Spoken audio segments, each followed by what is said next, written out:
Hi, I'm Daniel Gold, and welcome to another episode of the Gold Standard Leadership Lab. By day, I'm a partner at a leading advisory firm where I draw upon my background as an attorney to help clients succeed. This podcast, though, is my personal project, completely separate and apart from my day job, yet driven by the same passion that I bring to everything I do: teaching, mentoring, and sharing simple, impactful lessons you can put into action.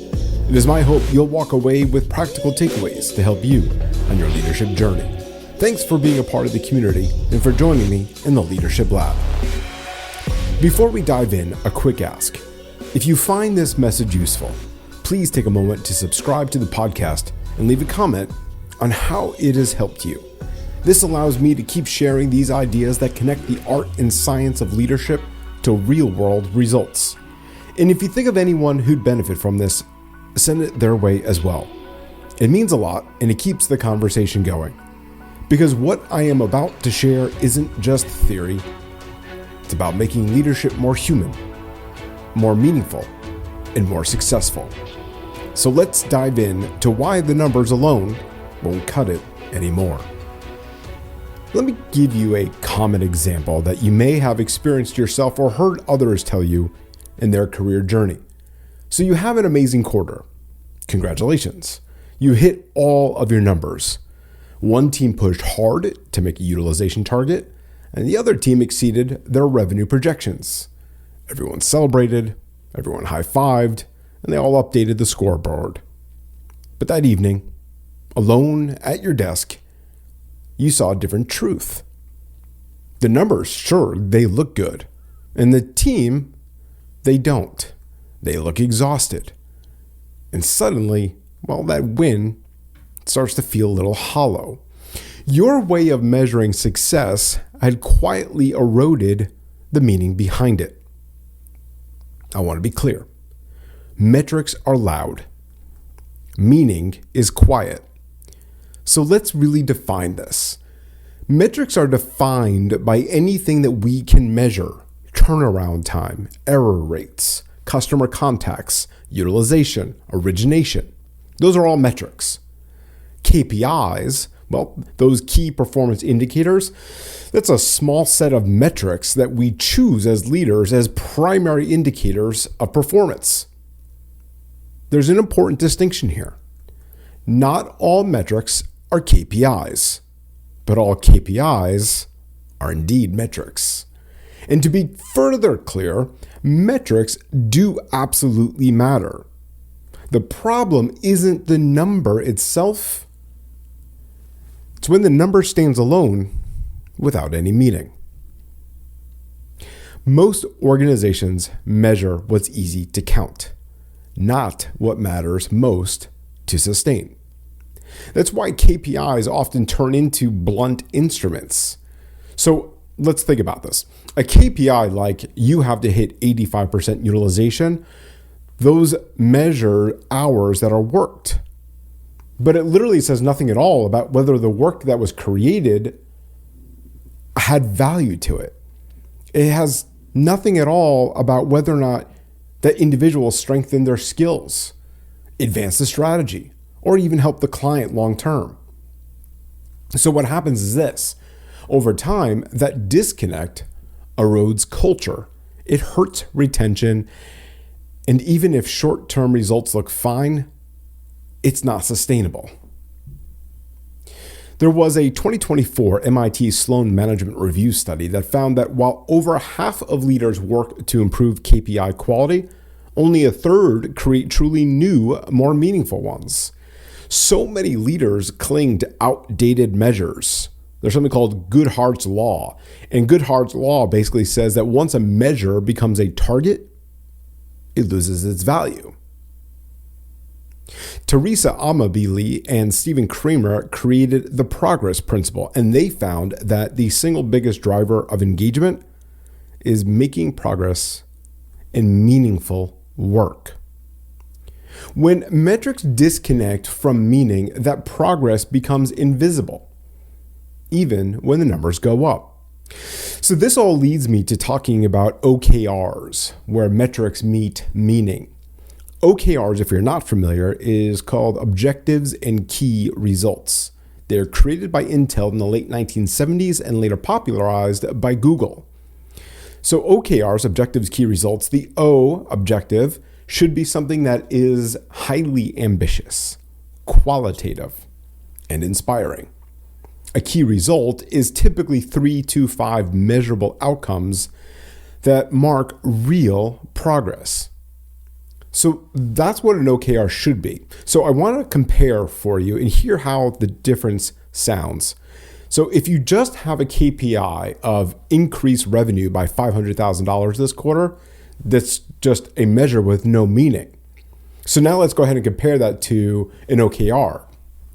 So the objective is strengthen client relationships for sustainable growth.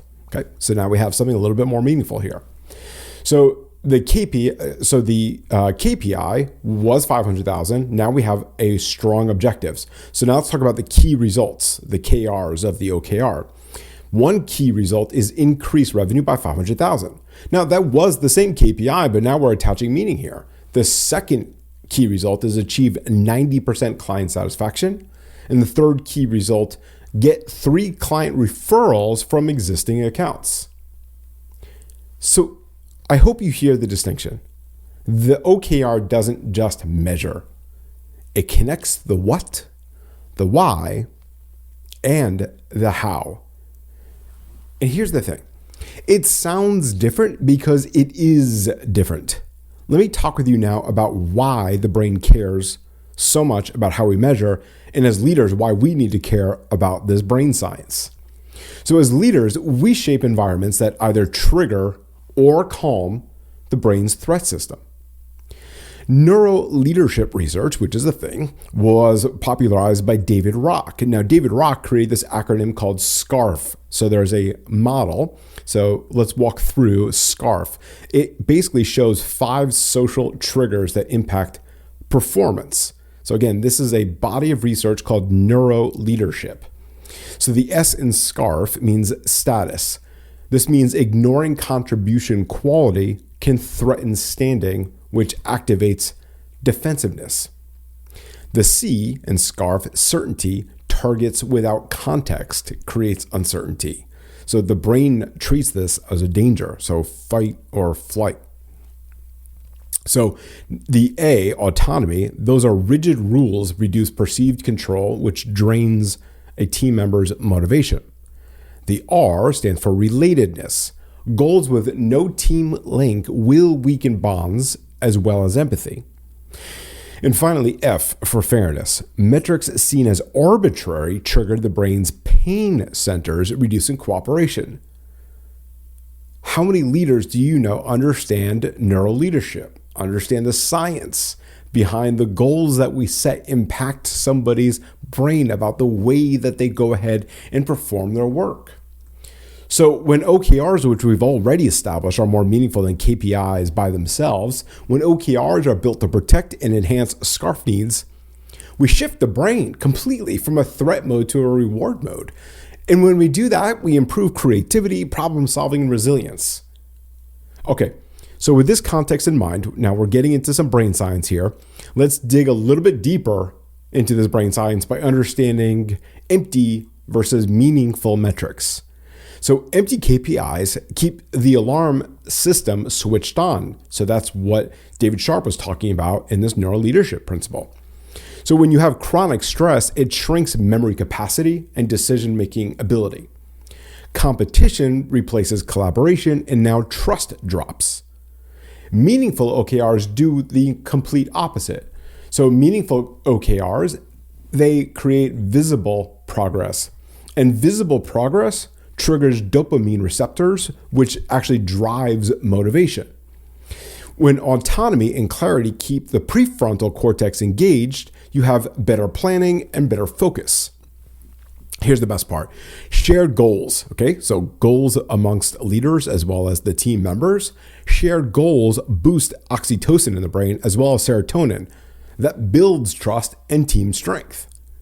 So there is an art and for sure a science behind the numbers and what it does to team members' performance. So if you only measure the number, you actually lose the meaning. And if you lose the meaning, you lose your people. And when you lose your people, well, you lose results. Strong leaders embrace OKRs. And strong leaders treat OKRs as a meaning management system, not just performance tracking, hit your utilization number or hit your origination number. What happens is that they align metrics with purpose. They give clarity and context. They protect both performance as well as emotional well-being. Now, Amy Edmondson, who I've talked about before on the Gold Standard Leadership Lab, her research on psychological safety at work reinforces this point. Teams thrive when it's safe to take risks and admit mistakes. Meaning-infused OKRs, not empty KPIs, help create that safety. And leaders who ignore this, they will fail. So let's put all of this into practice. Here's 4 things that you can do today. Number 1, audit your metrics. Can every team member explain why each KPI matters? If not, think about rewriting those. Number 2, rewrite one of your KPIs as an OKR. Keep the metric, but add an inspiring objective and 2 to 3 additional measures of quality or the key results. Use David Sharp's neuroleadership SCARF model. Ensure that the goal protects status, creates certainty, preserves autonomy, builds relationship, and feels fair. Number 4, measure energy, not just output. Look for cross-team collaboration, curiosity, and forward-looking questions from everybody. Meaning isn't a soft extra.